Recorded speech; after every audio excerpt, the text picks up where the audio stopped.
As you already know, I have resigned as a delegate from Missouri to the Democratic National Convention.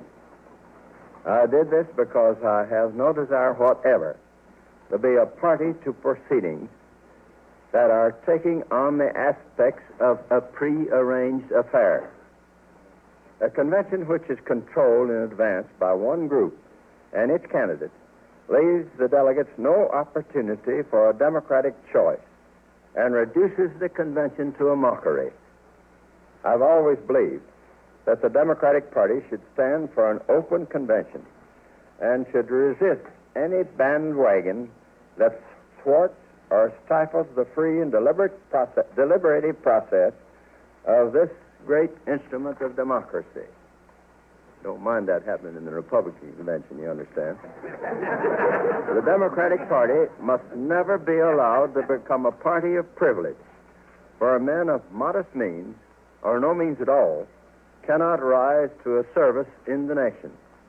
I'm speaking up at this time because I would hope that many of the delegates who have been stampeded or pressured into pre-convention commitments against their better judgment, and I know at first hand of such instances, I hope those delegates will have a chance to exercise further judgment. There's yet time before the convention opens on July 11th for the delegates to reflect on their individual responsibilities to the party and to the nation.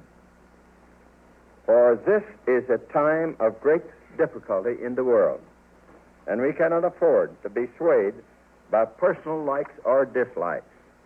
We must be careful not to permit ourselves to be moved by personal prejudices or religious bigotry. The future usefulness of the party and the restoration of direction and leadership to the nation are of such paramount importance that I am impelled to disregard the pleadings of some of my friends to remain silent about the situation that has developed. They've urged me not to do anything to upset or offend anyone by speaking up now. Well, you'll find that's hard for me to do. But I could not remain silent because I think it would be tragic if the convention were to allow any one clique to ride herd over it. To let this happen could very well frustrate the hopes and desires of the American people to return a Democrat to the White House.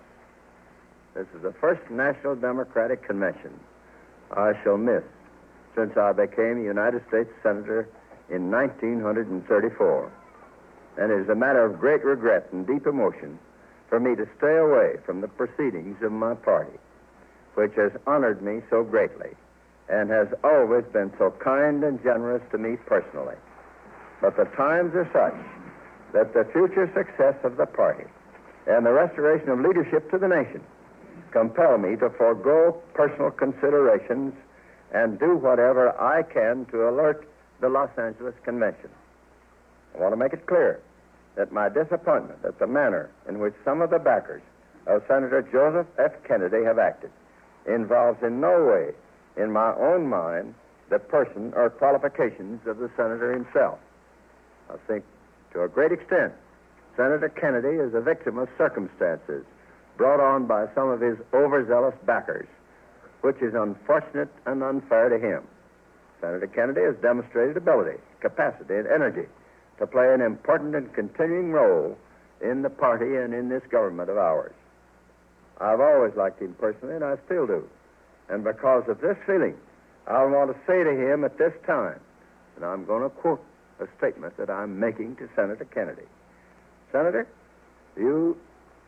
are you certain that you are quite ready for the country, or the country is ready for you, in the role of president in January 1961? I have no doubt about the political heights to which you are destined to rise, but I'm deeply concerned and troubled about the situation we are up against in the world now and in the immediate future. That is why I hope that someone with the greatest possible maturity and experience would be available at this time. May I urge you to be patient. You will recall that I suggested to you at our meeting in Independence that all personal ambitions be put aside, and that we all join forces to seek out such a man who could unite us in purpose and in action.